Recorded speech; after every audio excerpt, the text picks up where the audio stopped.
bem com vocês? Semana passada falamos sobre os exames utilizados no diagnóstico da Covid-19. Hoje vamos abordar nosso último assunto relacionado à Covid-19. Os exames que se alteram quando o paciente está com a doença e são utilizados no acompanhamento da doença. Os exames mais solicitados pelos médicos para avaliação do quadro clínico são hemograma, TAP, TTPA, dímero, fibrinogênio, sódio, potássio, glicose, desidrogenase láctica, PCR, ferritina, TGO, TGP, albumina, CPK, ureia, creatinina e troponina. Antes de falar sobre os exames, vamos explicar um pouquinho da interação do vírus com o nosso organismo. Como já foi falado no nosso primeiro vídeo, o vírus ele tem nas suas espículas a proteína S que vai se ligar aos receptores ACE2, que é encontrado nas nossas células. Esse receptor está presente nos pulmões, nas células pulmonares, nas células do coração, vasos sanguíneos, rins, fígado, aparelho gastrointestinal e nos olhos. E por esse motivo, muitos exames laboratoriais podem ter alteração. O vírus ele sequestra a maquinária celular da célula, ou seja, ele vai pegar o comando da célula. A partir deste momento, a célula ela deixa de trabalhar para sua sobrevivência e passa a multiplicar as fitas de RNA e produzir proteínas virais. O primeiro órgão que é afetado é o pulmão. Com a ocorrência de um processo inflamatório intenso, pode-se afetar outros órgãos. Recentemente, alguns estudos mostraram que a Covid altera os exames de sangue, assim como acontece em outras infecções virais. Mas é importante ressaltar que as alterações não formam o diagnóstico para a Covid-19, mas são de extrema importância para monitorar o desenvolvimento da doença. Quanto mais acentuadas forem as alterações nos exames de sangue, maior são as chances de uma pessoa precisar de cuidados intensivos. A Covid tem 4 fases. Essas fases mostram a evolução da doença, onde os exames laboratoriais auxiliam e mostram o quadro clínico do paciente. Primeira fase. A primeira fase da doença é a primeira semana do surgimento dos sintomas. Nessa etapa, o Covid altera os exames de sangue de uma forma leve. A segunda fase já é a segunda semana da evolução dos sintomas, onde a alteração nos exames de sangue começa a aparecer de uma forma intensiva. A terceira fase tem um desenvolvimento mais acelerado, onde 20% dos pacientes evoluem para essa fase, apresentando alterações mais agudas nos exames de sangue. A fase é a fase mais grave da Covid-19. Nesta fase é comum os pacientes apresentarem insuficiência respiratória, onde os resultados dessa falta grave de oxigênio prejudicam órgãos e tecidos sistêmicos. Vamos agora, então, para os exames que são mais usados no acompanhamento da doença. O hemograma, a princípio, apresenta uma linfocitopenia. Bom, gente, os linfócitos são nossas células de defesa contra infecções e são os primeiros a serem atacados. Por esse motivo, podemos observar a sua diminuição. Podemos também observar trombocitopenia, causada pelo consumo de plaquetas, Há uma diminuição nas plaquetas aí. Podemos também observar uma diminuição na hemoglobina, que é responsável pelo transporte de oxigênio no organismo. Bom, pessoal, TAP, TTPA, fibrinogênio e dímero D. Todos esses exames estão ligados à coagulação sanguínea e qualquer desequilíbrio nas etapas da coagulação vai levar à alteração desses exames. Sabe-se que alguns vírus eles têm uma atividade pró-coagulante.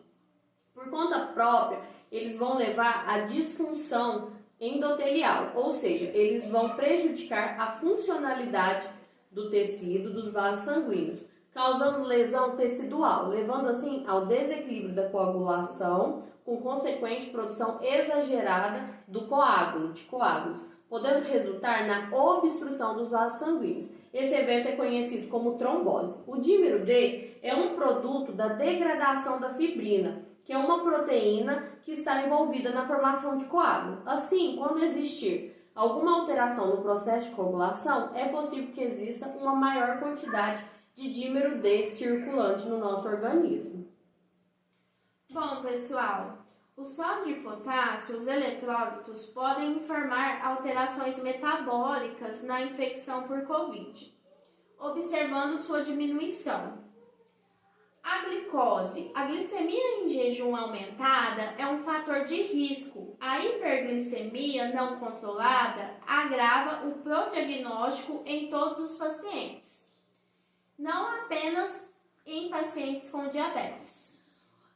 Bom, a desidrogenase láctica é um marcador de destruição tecidual e nas formas graves do Covid-19 vai se observar um aumento de níveis séricos proporcional ao grau de lesão pulmonar. Tá? Então, o aumento de desidrogenase vai estar relacionado ao grau de lesão pulmonar. A ferritina, ela é um marcador inflamatório. A ferritina é uma proteína liberada quando o organismo detecta excesso de ferro no sangue. A partícula ela vai servir como um depósito de ferro para absorver a substância excedente e evitar a sobrecarga no organismo. Com o processo inflamatório exacerbado na Covid-19, vai ocorrer a ativação de células sanguíneas, promovendo maior captação de ferro, tendo como consequência um aumento na produção de ferritina. Mas por que nós temos grande quantidade de ferro circulante no organismo? O vírus ele vai retirar o ferro de dentro da hemoglobina e vai ocupar o lugar do ferro, ou seja, ele vai ficar lá dentro da hemoglobina. A hemoglobina está dentro da hemácia, que é uma célula sanguínea. Como a Andrea falou, a função da hemoglobina é de transportar o oxigênio no nosso organismo. Então, se o vírus está tirando o ferro de dentro da hemoglobina e tomando o seu lugar, o que vai acontecer? Vamos ter mais ferro circulando no nosso organismo, com consequente aumento da ferritina. E se o vírus está tirando ferro de dentro da hemoglobina, a hemoglobina ela vai diminuir a sua quantidade, ela não vai transportar o oxigênio para o nosso organismo. Isso está ligado a um sintoma que é a falta de ar, tá? É uma explicação para esse sintoma.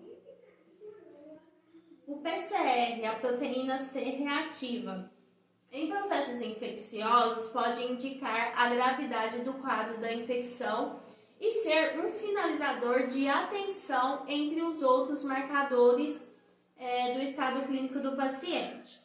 A concentração sanguínea se eleva muito quando há indicativo no processo inflamatório ou infeccioso.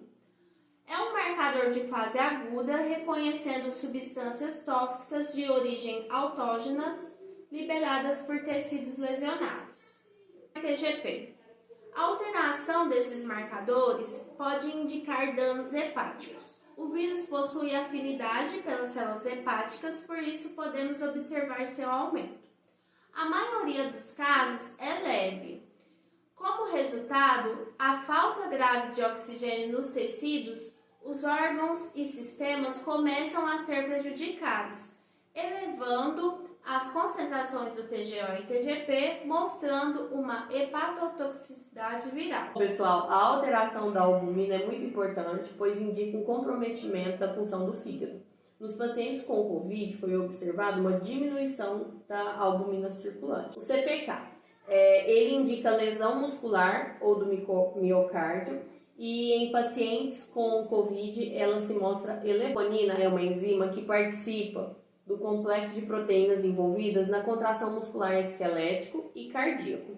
E em casos de lesão cardíaca, seus níveis vão aparecer aumentados no soro do paciente. Bom, alguns estudos já mostraram que a troponina em pacientes com Covid, ela vai apresentar níveis altos e podem evoluir para piora do prognóstico da doença. Também sabe-se que os níveis dessas enzimas elas podem estar aumentados em caso de insuficiência respiratória grave. Ureia e creatinina. A alteração da função renal também ocorre com o aumento desses marcadores. Em casos mais graves, o vírus ele se liga ao receptor AC2, podendo ativar o sistema renina-angiotensina e aldosterona, onde promove maior reabsorção tubular, com o aumento da ureia e creatinina na corrente sanguínea. Bom, pessoal, esse foi nosso vídeo de hoje, encerrando os temas relacionados à Covid-19. Se você ainda não é inscrito no canal, se inscreva, curta o vídeo, compartilhe com os seus amigos e os familiares. Até mais. Tchau, tchau. Tchau, tchau.